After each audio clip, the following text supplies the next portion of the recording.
ನಾನು doctor gin Antony, ಕನಕ ನಿಸರ್ಗ ಮನೆ ಕಾಗಿನೆಲೆ ಹಾವೇರಿ. ಸೊ ಇವತ್ತು ತುಂಬಾ ಕಾಮನ್ ಇರುವ ಒಂದು ಕಂಡೀಷನ್ ಬಗ್ಗೆ ಡಿಸ್ಕಸ್ ಮಾಡೋಣ, ಗ್ಯಾಸ್ಟ್ರೈಟಿಸ್. ಸೊ ಗ್ಯಾಸ್ಟ್ರೈಟಿಸ್ ಆಗಿ ಸಫರ್ ಆಗುವ ತುಂಬಾ ಜನ ನಮ್ಮ ಆಸ್ಪತ್ರೆಯಲ್ಲಿ ಬರ್ತಿರ್ತಾರೆ. ಅದರಲ್ಲಿ ಕೆಲವರು ಎಂಡೋಸ್ಕೋಪಿ ಮಾಡಿರೋರು ಇರ್ತಾರೆ, ಕೆಲವರು ಏನು ಮಾಡದೆ ಫುಲ್ ಎದೆ ಉರಿ ತೇಗ ಅಂತ ಹೇಳಿ ಬರೋರು ಇದ್ದಾರೆ. ಸೊ ಗ್ಯಾಸ್ಟ್ರೈಟಿಸ್ ಅಂತ ಕಂಡೀಷನ್ ಅಂದ್ರೆ ಏನು? ನಿಮ್ಮ ಹೊಟ್ಟೆದು ಲೇಯರ್ಸ್ ಗಳಿದೆ, ಸ್ಟಮಕ್ ಲೈನಿಂಗ್ ಗೆ ಇನ್ಫ್ಲಮೇಷನ್ ಆಗಿ ಆ ಇನ್ಫ್ಲಮೇಷನ್ ಇಂದ ನಿಮ್ಮ ಹೊಟ್ಟೆಯಲ್ಲಿ ಉತ್ಪತ್ತಿಯಾಗುವ HCl ಅಂತ ಆಸಿಡ್ ಹೊಟ್ಟೆದ ಗೋಡೆಗಳಿಗೆ ಟಚ್ ಆಗುವಾಗ ನಿಮಗೆ ಏನ್ ಸಿಂಪ್ಟಮ್ ಆಗಿ ಹೊರಗೆ ಬರೋದು? ಎದೆ ಉರಿ ಎಂದದು ಬರುತ್ತೆ, ಅಥವಾ ಹುಳಿ ಎಂದದು ಬಾಯಿಗೆ ಬರೋದು, ಇಲ್ಲ ಎದೆ ನೋವು ಬರೋದು. ಸೊ ಈ ತರ ಸಿಂಪ್ಟಮ್ಸ್ ಗಳು, ಅಜೀರ್ಣ ಎಲ್ಲ ಬರುತ್ತೆ.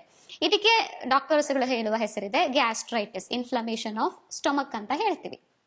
ಸೊ ಇದಕ್ಕೆ ರೀಸನ್ ಆಗಿ ನಮ್ಮ ಆಸ್ಪತ್ರೆಯಲ್ಲಿ ಬರೋರೆಲ್ಲ ಹೇಳೋದು, ನಾವು ಕರೆಕ್ಟ್ ಟೈಮಿಗೆ ಊಟ ಮಾಡಲ್ಲ, ನಾವು ಜಾಸ್ತಿ ಹೊತ್ತು ಲೇಟ್ ಆಗಿ ತಿಂಡಿ ತಿನ್ನೋದು, ಇಲ್ಲ ನಾವು ಜಾಸ್ತಿ ಖಾರ ಸೇರ್ತೀವಿ, ಇಲ್ಲ ಉಪ್ಪು ತಿಂತೀವಿ, ಇಲ್ಲ ತುಂಬಾ ಟೆನ್ಷನ್ ಇಂದ ನನಗೆ ಗ್ಯಾಸ್ಟ್ರೈಟಿಸ್ ಬಂದಿರೋದು ಅಂತಲ್ಲ. ಇದಕ್ಕೆಲ್ಲ ಸೈಂಟಿಫಿಕ್ ಆಗಿ ಒಂದು ರೀಸನ್ ಯಾವುದಾಗ್ಲಿ ಒಂದು ರಿಸರ್ಚ್ ಪೇಪರ್ಸ್ ಗಳೆಲ್ಲ ಇಲ್ಲ. 90% ಗ್ಯಾಸ್ಟ್ರೈಟಿಸ್ ಮಾಡುವ ಒಂದು ಬ್ಯಾಕ್ಟೀರಿಯಾ ಇದೆ, ಅದರದ್ದು ಹೆಸರಿದೆ H. ಪೈಲೋರಿ ಅಥವಾ ಹೆಲಿಕೋಬ್ಯಾಕ್ಟರ್ ಪೈಲೋರಿ ಅಂತ ಇರೋದು. ಸೊ ಆಲ್ರೆಡಿ ಎಂಡೋಸ್ಕೋಪಿ ಮಾಡಿ ಅಥವಾ ಅದರಲ್ಲಿನೂ ರಕ್ತ ಟೆಸ್ಟ್ ಎಲ್ಲ ಮಾಡಿ ಬರೋರಿಗೆ ಗೊತ್ತಿರುತ್ತೆ. So H. Pylori is scene ಅಥವಾ ರಕ್ತ ಪಾಸಿಟಿವ್ ಅಂತ ಬಂದಿರುತ್ತೆ. ಸೊ ಅದರದ್ದು ಅರ್ಥ ಏನು? ನಿಮ್ಮ ಹೊಟ್ಟೆಯಲ್ಲಿ ಈ ಬ್ಯಾಕ್ಟೀರಿಯಾ H. ಪೈಲೋರಿ ಅಂತ ಬ್ಯಾಕ್ಟೀರಿಯಾ ಹೆಚ್ಚಿನ ಪ್ರಮಾಣದಲ್ಲಿ ಇದೆ, ಅದರಿಂದ ನಿಮಗೆ ಆಸಿಡ್ ಪ್ರೊಡಕ್ಷನ್ ಜಾಸ್ತಿ ಆಗ್ತಾ ಇದೆ. ಸೊ ಇದಕ್ಕೆ ಏನ್ ಮಾಡಬೇಕು? ನೀವು ಈ H. ಪೈಲೋರಿ ಬ್ಯಾಕ್ಟೀರಿಯಾ ಗ್ರೋತ್ ನ ಕಡಿಮೆ ಮಾಡಿಕೊಂಡ್ರೆ ಆಯ್ತು.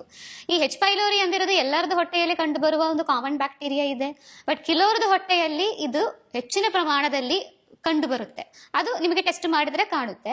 ಇದು ಜಾಸ್ತಿ ಆಗುವಾಗ ಇದು ಎಂತ ಮಾಡುತ್ತೆ ಅಂದ್ರೆ, ನಿಮ್ದು ಲೇಯರ್ಸ್ ಅಂತ ಗೋಡೆಗಳಂತ ಹೇಳಿದಿರಲ್ಲ, ಆಸಿಡ್ ಟಚ್ ಆಗೋದೇ ಪ್ರಿವೆಂಟ್ ಮಾಡುವ ಗೋಡೆಗಳಿದೆ. ಈ ಗೋಡೆಗಳಿಗೆ ಇನ್ಫ್ಲಮೇಷನ್ ಮಾಡಿ ಅಲ್ಲಿ ಇದುಗಳು ಹುಣ್ಣುಗಳು ಮಾಡುತ್ತೆ. ಈ ಹುಣ್ಣುಗಳು ಮಾಡುವಾಗ್ಲಾನೆ ಈ ಆಸಿಡ್ ಹೋಗಿ ಗೋಡೆಗೆ ಟಚ್ ಆಗಿ ನಿಮಗೆ ಎದೆ ಉರಿ ಎಲ್ಲ ಬರೋದು. ಸೊ ಈಗ ನಿಮಗೆ ಗ್ಯಾಸ್ಟ್ರೈಟಿಸ್ ಬಂದಿದೆ ಅಂದ್ರೆ, ಈ ಸಿಂಪ್ಟಮ್ಸ್ ಎಲ್ಲ ಆಗಿ ಬರುವಾಗ ನೀವು ಫಸ್ಟೇ ನಮ್ಮ ನ್ಯಾಚುರೋಪತಿ ಆಯುರ್ವೇದ ಲೈನಿಗೆ ಬರ್ತಾ ಇದೆ ಅಂದ್ರೆ ನಾವು ಟ್ರೀಟ್ಮೆಂಟ್ಸ್ಗಳು ಈ ಡಯಟ್ ಅಂತೆಲ್ಲ ಹೇಳಿ ಕಡಿಮೆ ಮಾಡ್ತೀವಿ.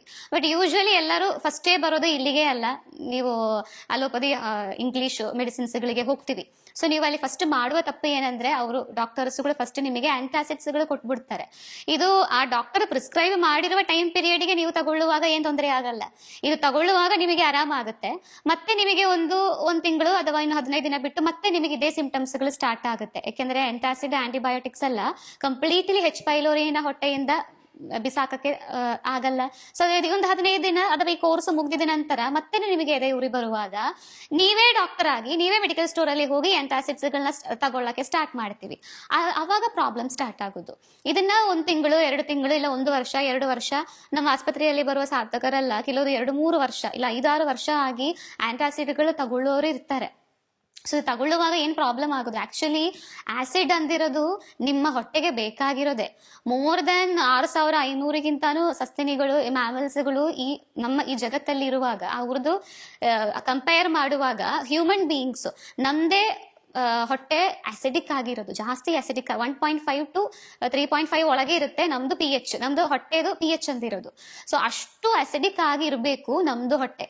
ಇಷ್ಟು ಅಸಿಡಿಕ್ ಆಗಿರ್ಬೇಕಾಗಿರೋದು ಏನ್ ಸಲುವಾಗಿ? ನಾವುಗಳು ಪ್ರೋಟೀನ್ಸ್ ಗಳು ತಿಂತೀವಿ, ಇಲ್ಲ ನಾವು ತಿಂತಾ ಇರುವ ಆಹಾರದಲ್ಲಿರೋ ನ್ಯೂಟ್ರಿಯೆಂಟ್ಸ್ ಗಳನ್ನ ಜೀರ್ಣ ಆಗಕ್ಕೆ, ಡೈಜೆಸ್ಟ್ ಆಗಕ್ಕೆ ಈ ಆಸಿಡ್ ಬೇಕು.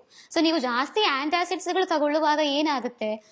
ನಿಮ್ದು ಈ ಆಸಿಡ್ ಪ್ರೊಡಕ್ಷನ್ ಕಡಿಮೆ ಆಗುತ್ತೆ. ಆಯುರ್ವೇದದಲ್ಲಿ ಮಂದಾಗ್ನಿ ಅಂತ ಹೇಳ್ತಿರಲ್ವಾ? ಸೊ ಈ ಆಸಿಡ್ ಕಡಿಮೆ ಆಗುವಾಗ ನಿಮಗೆ ಅಜೀರ್ಣ ಸ್ಟಾರ್ಟ್ ಆಗೋದು, ಮತ್ತೆ ಹೊಟ್ಟೆ ಉಬ್ರ ಬರುತ್ತೆ, IBS ಅಂತ ಒಂದು ಕಂಡೀಷನ್ ಗೆ ಕನ್ವರ್ಟ್ ಆಗುತ್ತೆ. ಈ ಜಾಸ್ತಿ ಆಂಟಾಸಿಡ್ ತಗೊಳ್ಳುವರದು ಎಲ್ಲರದು ಲಾಸ್ಟ್ ಗೆ ಬರೋದೇ IBS ಅಂತಿರೋದು.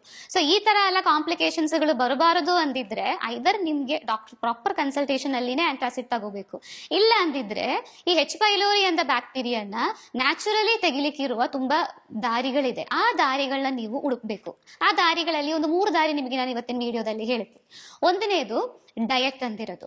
ಈ ಡಯಟ್ ಅಲ್ಲಿ ಈ ಡಯಟ್ ಏನಕ್ಕೆ ನಾವು ಹೇಳೋದು ಅಂದ್ರೆ, ಆಲ್ರೆಡಿ ಈ ಬ್ಯಾಕ್ಟೀರಿಯಾದಿಂದ ನಿಮಗೆ ಹುಣ್ಣು ಬಂದಿದೆ, ಎಲ್ಲಿ ಹೊಟ್ಟೆಯಲ್ಲಿ ಅಲ್ಸರ್ಸ್ ಗಳಾಗಿದೆ ಅಂತ ಡಾಕ್ಟರ್ಸ್ ಹೇಳ್ತಿರ್ತಿರಲ್ವಾ? ಸೊ ಈ ಅಲ್ಸರ್ಗಳು ನ್ಯಾಚುರಲಿ ಹೀಲ್ ಆಗ್ಬೇಕು. ಯಾವ್ದಾದ್ರು ಒಂದು ಮೆಡಿಸಿನ್ ಕೊಟ್ಟಲ್ಲ ನಾವುಗಳು ಅದನ್ನ ಹೀಲ್ ಮಾಡೋದು. ಆಹಾರದಲ್ಲಿನೇ ಅದನ್ನ ಒಂದು ಗಾಯ ಆಗಿದೆ ಅದು ಒಣಗೋಗಕ್ಕೆ ಒಂದು ತರ ಡಯಟ್ ಇದೆ, ಅದನ್ನ ನಾವು ಪ್ರಿಸ್ಕ್ರೈಬ್ ಮಾಡ್ತೀವಿ. ಆ ಡಯಟ್ ಅಲ್ಲಿ ಜಾಸ್ತಿ ಏನೇನೆಲ್ಲ ಇರುತ್ತೆ, ಹಣ್ಣುಗಳಿರುತ್ತೆ, ಬೇಯಿಸಿರುವ ತರಕಾರಿಗಳಿರುತ್ತೆ, ತರಕಾರಿ ಸೂಪುಗಳಿರುತ್ತೆ, ವೈಟ್ ರೈಸ್ ಇರುತ್ತೆ, ಸೊ ಇದು ಮೊಸರು, ಮಜ್ಜಿಗೆ, ಈ ತರ ಪ್ರೋಬಯೋಟಿಕ್ಸ್ ಗಳಿರುತ್ತೆ. ಸೊ ಈ ತರ ಆಹಾರಗಳೆಲ್ಲ ತಗೊಳ್ಳುವಾಗ ಈ ಆಗಿರುವ ಗಾಯನ ಒಣಗೋಗಕ್ಕೆ ಅಂತದ್ದು ಹೆಲ್ಪ್ಫುಲ್ ಆಗುತ್ತೆ. ಇನ್ನು ಕೆಲವೊಂದು ಆಹಾರಗಳು ನೀವು ಅವಾಯ್ಡ್ ಮಾಡಬೇಕು, ತಗೋಬಾರದು. ಯಾವುದಲ್ಲ, ಹಸಿ ತರಕಾರಿಗಳು ಅಥವಾ ಗ್ಲೂಟೆನ್ ಜಾಸ್ತಿ ಇರುವ ಪದಾರ್ಥಗಳು, ಗೋಧಿ ಐಟಮ್ಸ್ಗಳು, ಜಂಕ್ ಫುಡ್ಸ್ಗಳು, ಈಗ ತರಕಾರಿಗಳಲ್ಲಿನೇ ಆಲೂಗಡ್ಡೆ, ಸ್ಪ್ರೌಟ್ಸ್ಗಳು, ಇದೆಲ್ಲ ತಗೊಳ್ಳುವಾಗ ಏನಾಗುತ್ತೆ, ಇದೆಲ್ಲ ಹುಣ್ಣನ್ನ ಮತ್ತೆ ಮತ್ತೆ ಸ್ಕ್ರಾಚ್ ಮಾಡ್ತಾ ಇರೋ ತರ ಆಹಾರಗಳು. ಒಂದು ಗಾಯ ಬರುವಾಗ ಅದನ್ನ ಸುಮ್ಮನೆ ಹಾಗೆ ಬಿಡಬೇಕು, ಅದನ್ನ ದಿನಾ ಕೆರ್ತಾನೆ ಇದ್ರೆ ಆ ಗಾಯ ಒಣಗೋಗಲ್ಲ. ಸೊ ಈ ತರ ಆಹಾರಗಳೆಲ್ಲ ಗಾಯನ ಕೆರ್ತಾ ಇರುವ ತರಾನೇ. ಸೊ ಆಹಾರಗಳನ್ನ ನೀವು ಬಿಡಬೇಕು ಸ್ವಲ್ಪ ಹೊತ್ತಿಗೆ. ಅದು ಒಂದನೇದು. ಎರಡನೇದಿದೆ ಪ್ರೋಬಯೋಟಿಕ್ಸ್ ಅಂತಿರೋದು. ಪ್ರೋಬಯೋಟಿಕ್ ಅಂದ್ರೆ ಏನು? ಒಳ್ಳೆ ಬ್ಯಾಕ್ಟೀರಿಯಾಗಳು. ಒಳ್ಳೆ ಬ್ಯಾಕ್ಟೀರಿಯಾಗಳನ್ನ ಏನಕ್ಕೆ ಕೊಡಬೇಕು? ಹೆಚ್ ಪೈಲೋರಿ ಅಂತ ಒಂದು ಬ್ಯಾಕ್ಟೀರಿಯಾ ಹೆಚ್ಚಿನ ಪ್ರಮಾಣದಲ್ಲಿ ನಿಮ್ಮ ಹೊಟ್ಟೆಯಲ್ಲಿ ಇದೆ. ಸೊ ಅದರದ್ದು ಜೊತೆಗೆ ಫೈಟ್ ಮಾಡಕ್ಕಂದ ಒಳ್ಳೆ ಬ್ಯಾಕ್ಟೀರಿಯಾಗಳನ್ನ ನೀವು ಇಟ್ಟುಕೊಡುವಾಗ ಈ ಹೆಚ್ ಪೈಲೋರಿದ ಕೆಲಸ ಆಟೋಮ್ಯಾಟಿಕಲಿ ಕಡಿಮೆ ಆಗ್ತಾ, ನಂಬರ್ ಕಡಿಮೆ ಆಗ್ತಾ ಬರುತ್ತೆ. ಈ ಪ್ರೋಬಯೋಟಿಕ್ಸ್ಗಳು ನಿಮಗೆ ನ್ಯಾಚುರಲಿ ನಿಮ್ಮ ಆಹಾರದಲ್ಲಿ ಮೊಸರು ತಗೊಳ್ಳುವಾಗ, ಮಜ್ಜಿಗೆ ತಗೊಳ್ಳುವಾಗ, ಇಲ್ಲ ತರಕಾರಿಗಳನ್ನ ಫರ್ಮೆಂಟ್ ಮಾಡಿ ತಗೊಳ್ಳುವಾಗ ಅಲ್ಲ ನಿಮಗೆ ಧಾರಾಳವಾಗಿ ಬರುತ್ತೆ. ಇಲ್ಲ ಅಂದ್ರೆ ಒಂದು ಅಲೋವೆರಾ ಜಾಗರಿದು ಒಂದು ವಿಡಿಯೋ ನಾವು ಮುಂಚೆ ಮಾಡಿ ಇಟ್ಟಿದ್ದೇವೆ, ಅದು ನೋಡಿದ್ರೆ ಅದೊಂದು 21 days ಕೋರ್ಸ್ ಇದೆ. ಇದನ್ನು ಒಂದು ನ್ಯಾಚುರಲ್ ಪ್ರೋಬಯೋಟಿಕ್ ಇದೆ. ಸೊ ಇಷ್ಟು ತಗೊಳ್ಳುವಾಗ ನಿಮ್ಮ ಕರಳಲ್ಲಿ, ಹೊಟ್ಟೆಯಲ್ಲಿ ಒಳ್ಳೆ ಬ್ಯಾಕ್ಟೀರಿಯಾಗಳದ್ದು ಸಂಖ್ಯೆ ಜಾಸ್ತಿ ಮಾಡಕ್ಕಾಗತ್ತೆ. ಅದು ಎರಡನೇ ದಾರಿ. ಮೂರನೇ ದಾರಿ ಅಂದಿರೋದು ನ್ಯಾಚುರಲಿ ಆಂಟಿಬಯೋಟಿಕ್ಸ್ಗಳು ಸಿಗುತ್ತೆ. ಈಗ ನೀವು ಡಾಕ್ಟರ್ ಆಂಟಿಬಯೋಟಿಕ್ಸ್ ಕೊಡೋ ತರಾನೇ ಪವರ್ಫುಲ್ ಆಗಿರುವ ಹರ್ಬ್ಸ್ಗಳಿದೆ ನಮ್ಮ ಸುತ್ತು. ಸೊ ಅದನ್ನ ಯಾವ್ದಲ್ಲ ಅಂತ ಹುಡುಕಿ ಈ ಆಂಟಿಬಯೋಟಿಕ್ ಪ್ರಾಪರ್ಟಿ ಇರುವ ಹರ್ಬ್ಸ್ಗಳನ್ನ ನೀವು ಡಯಟ್ ಅಲ್ಲಿ ಇನ್ಕ್ಲೂಡ್ ಮಾಡಬೇಕು.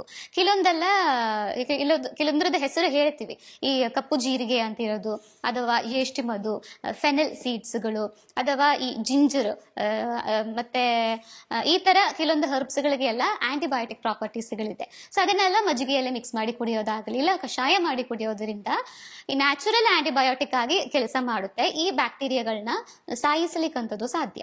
ಸೊ ಈಗ ನೀವು ಗ್ಯಾಸ್ಟ್ರೈಟಿಸ್ ಆಗಿದಿಲ್ಲ, ಎದೆ ಉರಿ ಬಂದು, ಇಲ್ಲ ಏನಾದ್ರೂ ಗ್ಯಾಸ್ಟ್ರಿಕ್ ಇರಿಟೇಷನ್ಸ್ ಗಳು ಬರುವಾಗ ಸುಮ್ಮನೆ ಡಾಕ್ಟರ್ ಇಂದು ಕನ್ಸಲ್ಟೇಷನ್ ಇಲ್ಲೋದೆ ಆಂಟಾಸಿಡ್ಸ್ ಗಳೆಲ್ಲ ಸುಮ್ಮನೆ ಮೆಡಿಕಲ್ ಶಾಪ್ ಇಂದ ತಗೊಂಡು ತಿನ್ಬಾರ್ದು. ಇದರಿಂದ ಕಾಂಪ್ಲಿಕೇಶನ್ಸ್ ಗಳೇ ಮುಂದಕ್ಕೆ ನಿಮಗೆ ಬರುತ್ತೆ.